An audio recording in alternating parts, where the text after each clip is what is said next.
التاريخ ساب لينا في كل تفصيلة من تفاصيله العديد من القصص، منها الحقيقية ومنها الأسطورية ومنها الخرافية، وفي أجزاء عديدة منه ظهرت كائنات غريبة جدا، وعلى الرغم من إنها تعد خرافية لكنها تستاهل إنها تتحكي عنها. معظم الناس مش عارفة الفرق ما بين الأسطورة والخرافة. الأساطير هي قصص حصلت في الواقع، لكن من كتر حب الناس ليها وتأثرهم الشديد فيها أضافوا بعض الإضافات عشان يحسنوا منظرها. أما الخرافة فهي عبارة عن قصص ألفها دماغ وعقل الإنسان وليس لها أي أساس من الصحة. والنهاردة هنروي عن أسطورة ميدوسا الشهيرة في الميثولوجيا الإغريقية. في البداية، من هي ميدوسا؟ وإيه اللي خلى كل المؤلفين والكتاب يوصفوها بالبشاعة والشر؟ وإيه هي قصتها الحقيقية؟ قصة ميدوسا الحقيقية بتقول إن ميدوسا كانت فتاة في مقتبل العمر في قمة الجمال والحسن، وده اللي خلى إلهة الحكمة أثينا تشغلها ككاهنة لمعبدها.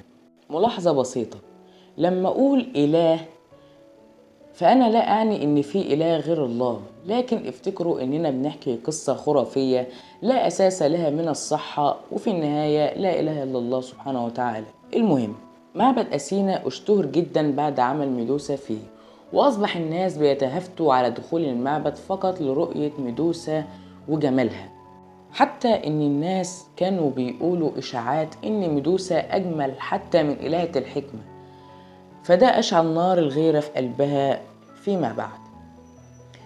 وفي يوم من الأيام كانت ميدوسا بتقوم بعملها في المعبد كالتنظيف وتقديم القرابين وما شابه ذلك، فشافها إله البحر بوسايدن، وبوسايدن انبهر بجمالها وحاول يتقدم لها ويتجوزها أكتر من مرة، لكن كل مرة كانت بترفض، لأن من أحد شروط كونها كاهنة إنها تظل عذراء، أو بمعنى آخر لا تتزوج. ولما عرضت ميدوسا الموضوع على أثينا رفضت مساعدتها، وكان وقتها في خلاف ما بين أثينا وبوسايدن، وبوسايدن كان عايز يغيظ أثينا بأي طريقة، فلقى إن الحاجة الوحيدة اللي يقدر ياخدها من أثينا هي ميدوسا، وحصل، وبوسايدن اتجوز ميدوسا بالقوة وأصبحت حامل منه. ولكن الأمر ما خدش وقت طويل لحد ما أثينا عرفت، فألقت على ميدوسا لعنة حولتها لمسخ فظيع براس وجسم تعبان وملامح بشري زي ما انتوا شايفين في الصور، وأصبحت هي الأخت التالتة والوحيدة البشرية من أخوات جورجون.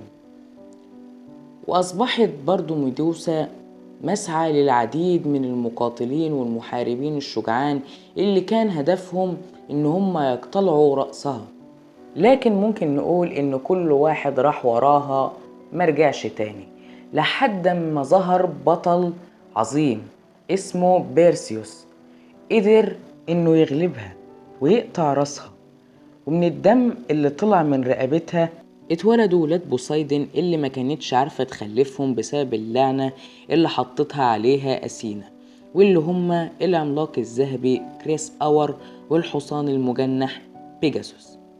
وبالنسبة لقصة بيرسيوس فدي ليها أسطورة طويلة منفصلة ممكن نبقى نتكلم عنها في فيديو تاني، ولو عايزين نقدم قصته اكتبولي في التعليقات، وما تنسوش تعملولي اللايك والسبسكرايب. ومع السلامة، دمتم في أمان.